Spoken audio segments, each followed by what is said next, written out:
Assalamualaikum warahmatullahi wabarakatuh. Halo semuanya, perkenalkan nama saya Laila Azmi Putri dengan NIM D1A021180.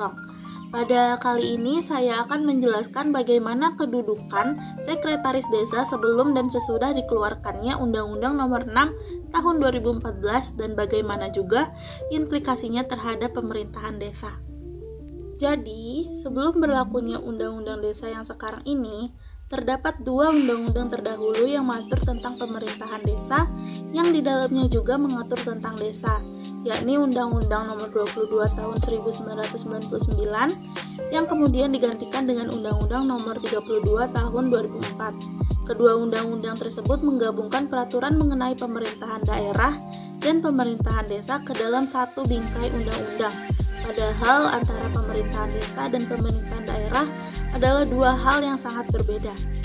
Kemudian kita masuk ke kedudukan sekretaris desa sebelum berlakunya Undang-Undang Nomor 6 Tahun 2014. Di dalam Undang-Undang Nomor 32 Tahun 2004, pengaturan mengenai desa hanya dituangkan dalam pasal 200 sampai dengan pasal 216. Di dalam pasal 202 disebutkan bahwa pemerintah desa terdiri dari kepala desa dan perangkat desa. Perangkat desa terdiri dari sekretaris desa dan perangkat desa lainnya. Yang menjadi perhatian terkait pengaturan dalam undang-undang ini adalah substansi pada pasal 202 ayat 3 yang menyatakan bahwa sekretaris desa diisi dari pegawai negeri sipil yang memenuhi persyaratan.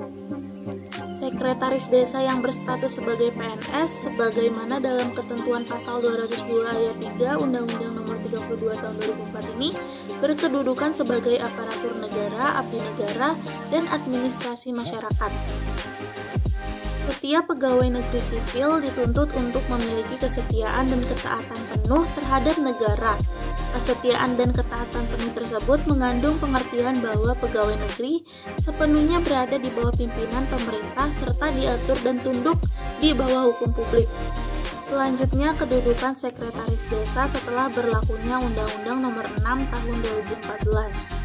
Melihat peraturan terkait sekretaris desa pada Undang-Undang Nomor 32 Tahun 2004, peraturan di dalam Undang-Undang Desa yang baru ini memberikan ketentuan yang berbeda, yaitu ketentuan di dalam Undang-Undang Desa yang baru ini tidak mencaratkan sekretaris desa diisi dari PNS, yang artinya sekretaris desa diposisikan kembali sebagai bagian dari perangkat desa yang sebagaimananya perangkat desa yang lain yang kewenangan pengangkatannya ada pada kepala desa.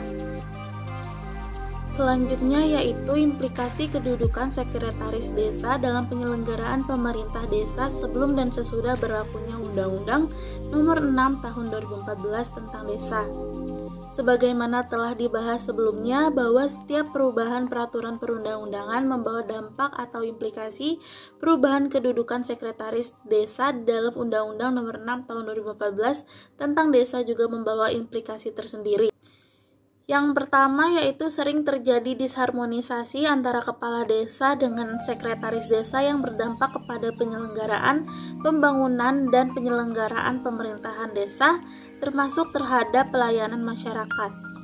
Yang kedua, adanya pandangan masyarakat di desa terutama sekretaris desa yang membuat dikotomi antara PNS dan non-PNS. Masyarakat di desa masih menilai bahwa PNS lebih terhormat atau prestisius dibandingkan dengan non-PNS.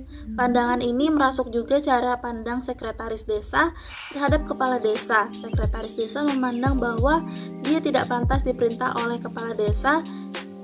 Dan yang ketiga, daftar penilaian DP3 sekretaris desa dinilai oleh camat melalui sekcam, sehingga sekretaris desa tidak merasa sama sekali kepala sebagai atasan.